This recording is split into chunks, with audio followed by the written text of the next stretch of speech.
Hi folks, HR Funk here. Every once in a while I have the good fortune to come across a firearm that is just different enough to be cool. And when that firearm is also kind of mysterious, that just adds to the coolness factor by about 10 times. And that is absolutely the case with the subject of today's video. About a week ago, I was at House of Pain Armament, and they had just taken in this little revolving cylinder carbine on trade.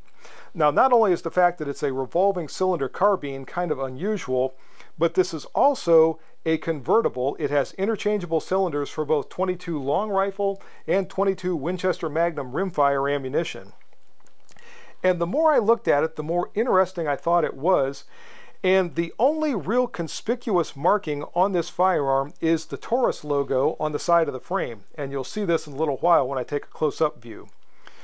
So I talked to the folks at House of Pain, and they very graciously allowed me to bring this home for review. And this is another one of those reviews that would not be possible without their assistance. And when I came home, on and off for the past week, I have been researching this firearm, and I'm ending up almost with more questions than answers. When I first started looking for information, I was looking for a Taurus model 992 CJ, and that is the model number that is marked in the cylinder cutout. But everything I came across was referring to a Rossi circuit judge. Now, I was of the mistaken but apparently commonly held belief that Taurus had purchased Rossi some years ago and was manufacturing firearms under that brand name. It turns out that I've discovered through research that Rossi is still its own company, but they have a business relationship with Taurus to manufacture some of their firearms. Obviously, this is one of them. But when I looked on both the Taurus website and the Rossi website, I could not find anything about this specific model. Now, when I look on the Rossi website, they do have their Circuit Judge line, which is a similarly designed firearm, although it's for much larger and more powerful cartridges. I eventually managed to find, with some work, the owner's manual for the full-size Circuit Judge revolving carbines, and they did make mention of this firearm, although they did not refer to it as the 992 CJ, rather they referred to it as the CJ992. Okay, close enough for government work. Then I started looking for additional information on this firearm, and beyond the eccentricities specific to the .22 version that were mentioned in the owner's manual as compared to the full-size Circuit Judge revolving carbines, there's not much out there other than a couple of articles that are about 10 years old, and they didn't even really agree on the name of this firearm. Some of them referred to it as the Circuit Judge, some of them referred to it as the Tracker, some of them also referred to this as the Tuffy model. In the end, what I believe this is a Rossi model 992 CJ that is maybe called the Tracker, maybe not. But whatever it is and whatever it's called, it's kind of interesting, and I'm going to take a close-up look at it here in the shop. I'm going to talk about its various features, its functions, and eventually we're going to head out to the range and see how this little revolving cylinder carbine shoots. So here we go. So I think it's safe to say the CJ in the nomenclature of this little carbine stands for Circuit Judge. And one of the things that strikes me about the .22 Circuit Judge is sort of the blending of old and new design concepts. Obviously, at its heart, it's a revolving cylinder action, which harkens all the way back to a Colt design from the 1860s, but it's mated to a synthetic stock, a scope rail, fiber optic sights, and just kind of an overall modern take on a very old concept. So again, this is very, very cool to me because it's different. It's not the same old thing. And when we start the top-down look at this firearm, I'm going to go through some of these design features, and I think by the time I get done, you're going to agree that this is not just something you're going to see every day, either in form or concept. So here we can see the revolving cylinder that is the action, or I should say the heart of the action of this carbine. And there is a gas shield to prevent one of the problems with this type of an action, which is escaping gas from the barrel cylinder gap, potentially burning the shooter's support hand as they are holding this carbine to fire. So that is a nice inclusion. It's a nice update. Also, on the very top, we see a Weaver style rail. Now, this is not a 1913 style rail. It is a Weaver style rail. Even so, that's going to make mounting an optic very convenient. As I said, there are fiber optic sights, and I want to try to get this so you can see them. The rear fiber optic sight is fully adjustable for windage and elevation. The front fiber optic is a contrasting red element. So here we see a sighting system that you would expect to see on a very modern .22 rifle or modern rifle of any cartridge chambering, but it's on this .22 mated with that traditional revolving style action. The rear buttstock is a thumb hole design that you see here, and on the very back of the buttstock, hopefully I can get this where you can see it without banging into anything. Let me try to change the focus here so hopefully you can see this, because this is the only place that I have found on the carbine where you can see the Rossi logo. And interestingly, this panel that it's located on at the rear of the buttstock is removable. And I need to try to do a little bit of work off camera. And when you remove it, there are spaces for cartridges to be stored in the buttstock. How cool is that? So not only do you have your 9-shot, and this is a 9-shot carbine for both the .22 long rifle and .22 Magnum, not only do you have your 9-shot capacity in the cylinder itself, but there is an additional 9 shots that can be stored in the buttstock, and then you simply slide the cover back over it. And on the side of the stock is a window so you can keep track of how many cartridges you still have in reserve back here in the buttstock storage area. So very, very cool. The pistol grip that you see here has some molded in checkering to help improve your grasp. Not that the tremendous recoil of the .22 or .22 Magnum is going to make it difficult to hold on to, but we have similar molded in checkering on the forearm that we see here. There is a front sling swivel stud and also one attached to the rear of the buttstock. Another modern touch can be seen right here. There is a section of 1913 rail attached to the front of the Circuit Judge .22. So you could add a bipod presumably, or flashlight, or any other accessory you might want. Now this is a swing out cylinder design, and you can see the checkered cylinder latch that we push forward there, which allows the cylinder to rotate out to the side. Extraction is via the extractor rod, just like we would have with a double action revolver handgun. And to interchange the cylinders, and let me grab the .22 Magnum cylinder here, you pull down on the tabs that are on either side of the forestock and slide it forward.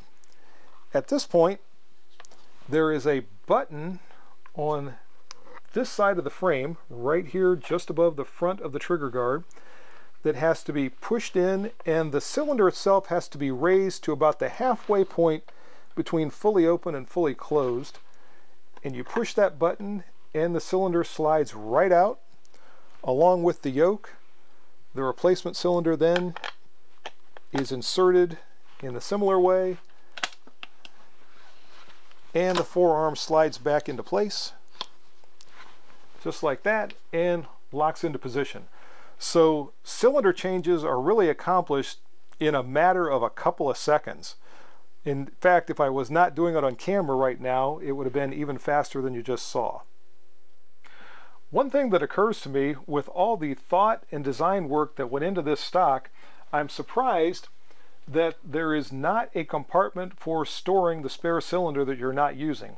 That is one thing that I think would really be beneficial, because you have to keep track of this thing and make sure it doesn't get lost or misplaced or what have you.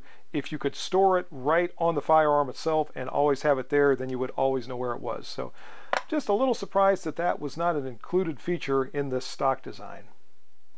So all in all, some pretty innovative engineering on this little carbine. Now, one thing I have noticed, and I want to point this out, is it is possible between this guard and the forearm and everything else to pinch your thumb. It's also possible to pinch it as you're moving the forearm back and forth, so something to be a little careful of if you happen to run across one of these things. Like most Taurus revolvers and presumably Rossi revolvers nowadays, this action does function via a transfer bar that you can see right there in front of the hammer. And the single action pull is pretty nice. The double action pull is pretty heavy. In fact, I'm not going to try to weigh that double action pull with my Lyman trigger pull gauge because I'm sure that's going to exceed the 12-pound limit, but that is a pretty stout double action pull on this carbine.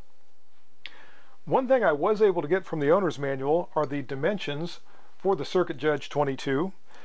This carbine has an overall length of 34.4 inches, a barrel length of 18.5 inches, and a weight of about 5.5 pounds. So it's very, very portable in this configuration. In all, I don't think the versatility of the Circuit Judge, the 22 Circuit Judge that is, can be overstated. This firearm can literally shoot anything from CB caps to the most powerful 22 long rifle ammunition you can use, and you can then interchange cylinders and go to 22 Magnum ammunition. So many, many, many shooting tasks can be performed with this little carbine.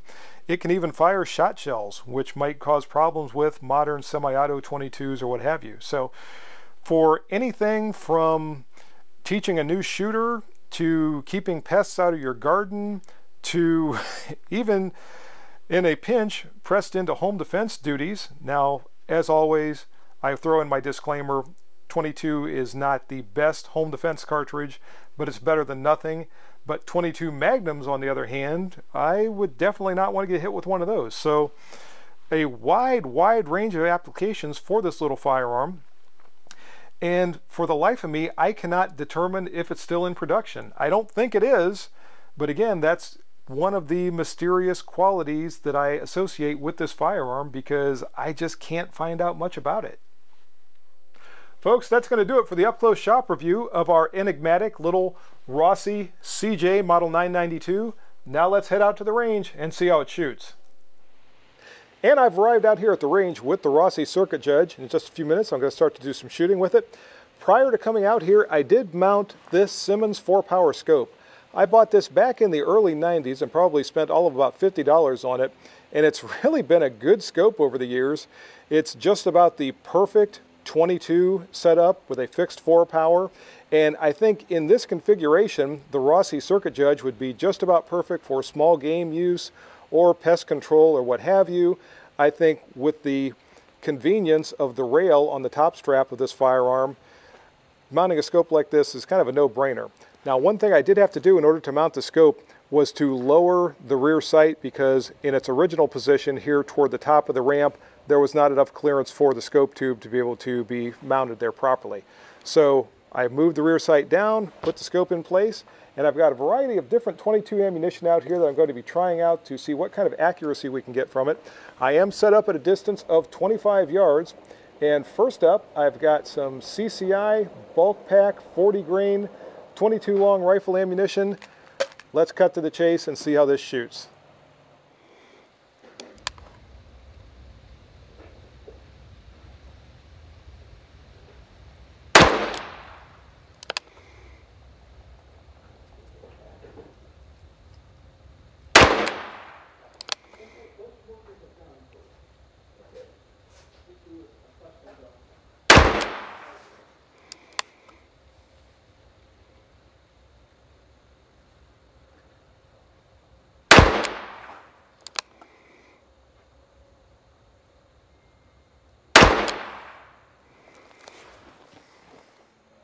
Next up are some Remington Golden Bullet hollow points. Let's see how they do at 25 yards.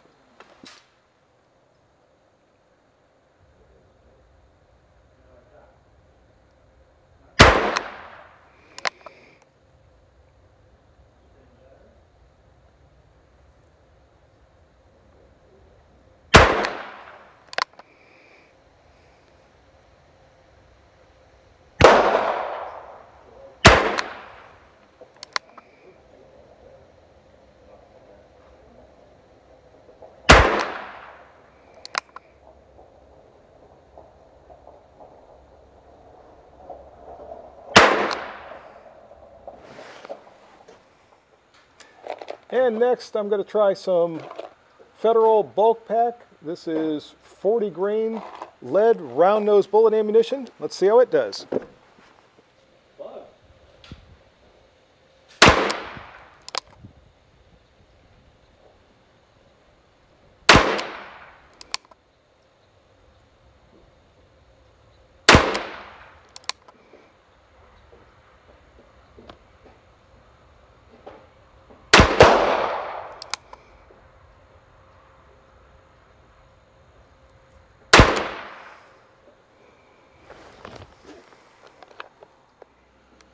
And last but not least is some Federal 29 grain punch ammunition.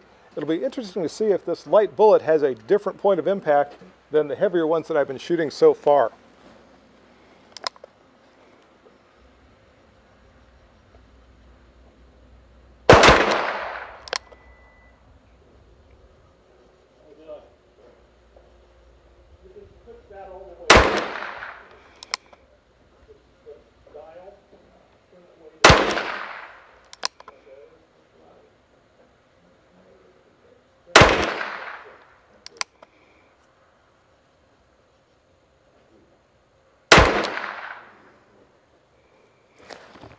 I think it's safe to say the circuit judge did not like that stuff.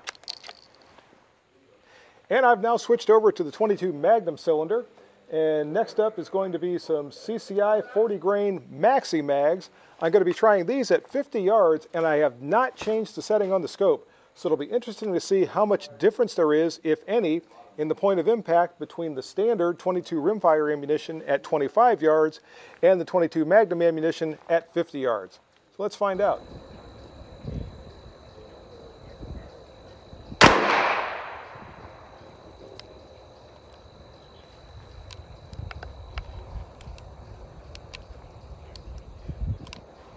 And there's a little bit of binding of the cylinder there. I'm not sure what caused that.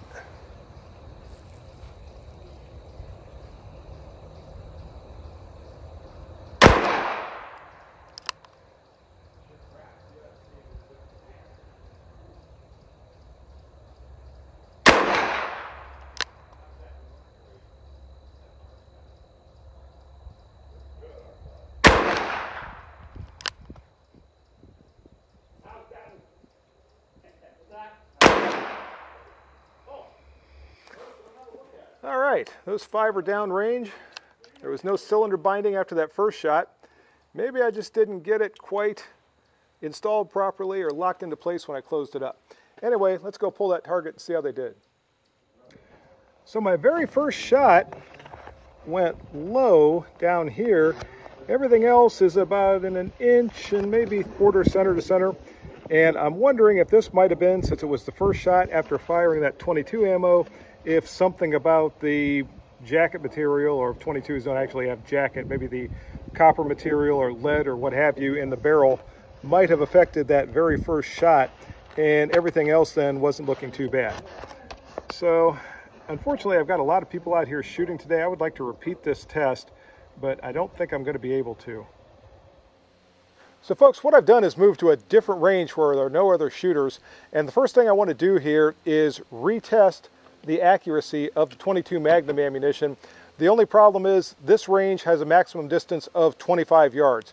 So this is going to be a 25-yard group as opposed to a 50-yard group, but I just want to see if again we see a flyer or two, or if this is going to calm down, since I just shot it with 22 Magnum ammunition on the other range, and I'm going to be firing it again with 22 Magnum ammunition on this range.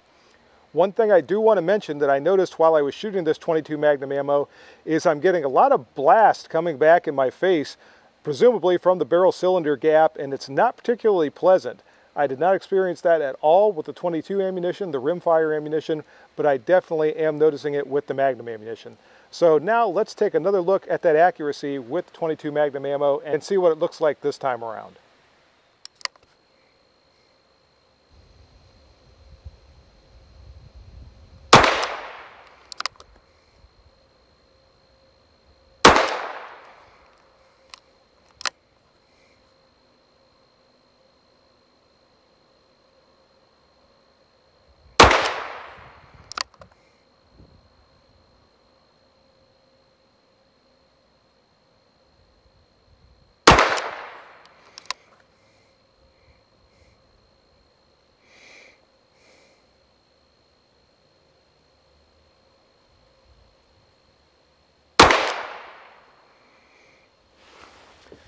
All right, let's go take a look at the target. Although I do want to say first that I was again experiencing that blast with 22 Magnum ammunition, and again, I don't like it very well. And also, there was another time that I went to cock the hammer and the cylinder seemed to bind a little bit. So I'm not sure if that's an issue with this ammunition, maybe causing the cylinder to bind somewhat or not, but I was able to just pull a little bit harder and actually cock the action that time around, but I did notice that binding. So that's a nicely centered group from 25 yards. I would say the accuracy is about on par with what we were seeing with the 22 long rifle ammo before. And once again, I think that would make pretty much any small game or varmint or what have you nervous within this distance. So now let's try something else with the Circuit Judge. So I've now switched back over to the 22 long rifle cylinder, and I've set up at a distance of 10 yards from the target because I know out there somewhere is the person that wants to know how the Circuit Judge performs when it's fired double action. So from this distance, I'm going to do some double action shooting and see how it does.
So I'll tell you folks, if you want to test your trigger control and your shooting position and your steadiness, try shooting double action with a Circuit Judge from 10 yards at a target like this.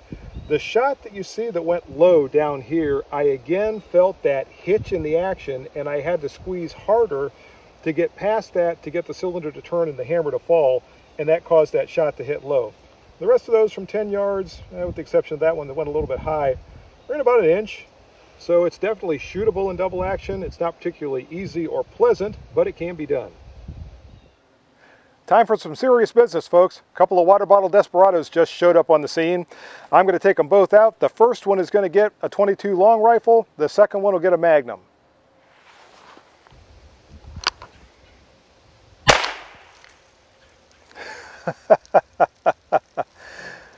And he's just going to stand there and bleed out. That's one down, one to go. So that was pretty much a dead center hit with the 22 long rifle, and it just punched straight through, and as you saw, it didn't take the water bottle desperado off the board that he was standing on. Let's see if things are a little more dramatic with the 22 Magnum. At least that took him off the board. Moment of truth, folks. Is the Rossi Circuit Judge a 7-yard tack driver? I've got 3 rounds of that Federal Bulk Pack 40 grain round nose lead ammo in the cylinder. I'm set up at a distance of 7 yards from the target, so let's find out.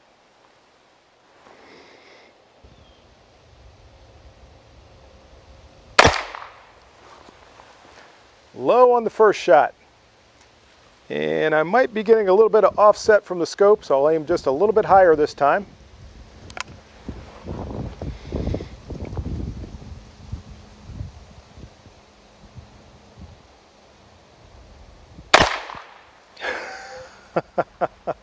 I think I might have got a part of it that time, or a piece of it.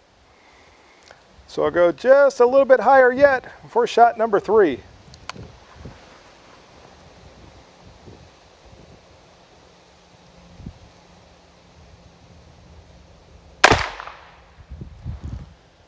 I think I went through the same hole as I did on shot number 2. So no, the Rossi Circuit Judge is not going to be a 7-yard tack driver.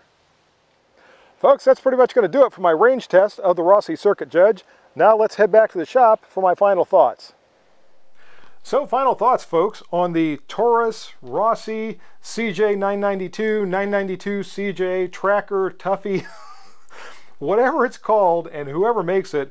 I like this little thing. It is fun. As I said earlier in the video, there are a variety of shooting tasks that this would be appropriate for. And the only negatives that I have are I don't like that blast that I'm getting coming back into my face when I'm shooting the .22 Magnum ammunition. I also don't like that cylinder binding that's going on. Now, I have no idea how much this firearm was shot prior to me taking it out to the range today. And it could be that that cylinder binding will go away and everything will smooth out over time. And the other thing I don't really like is that really heavy double action pull. The single action pull, I didn't weigh it, but it's a very nice single action trigger. The double action pull is kind of excessively heavy, I think. Otherwise, extremely versatile, extremely cool, a very unique blending of modern and old-time concepts with regard to the firearm design.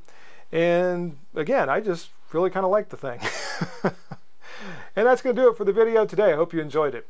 If you have any questions or comments, as always, make sure you forward those to me. Remember, if you purchase anything from Optics Planet, be sure to use my discount code, which is... And if you use that discount code, it's good for 7% off your purchase from Optics Planet. Also remember House of Pain Munitions and Armament, and this video would not have been possible without the assistance of House of Pain Armament for loaning me this firearm. If you go to House of Pain, you can use my discount code there, which is HRFUNK10, and that'll save you 10% on your purchase from House of Pain. Last but not least is a Target sponsor for the channel. Go to Target's online, check out their inventory, and see if they have anything that's going to meet your Target needs. See you next time, folks. And until then, good shooting. Bye-bye.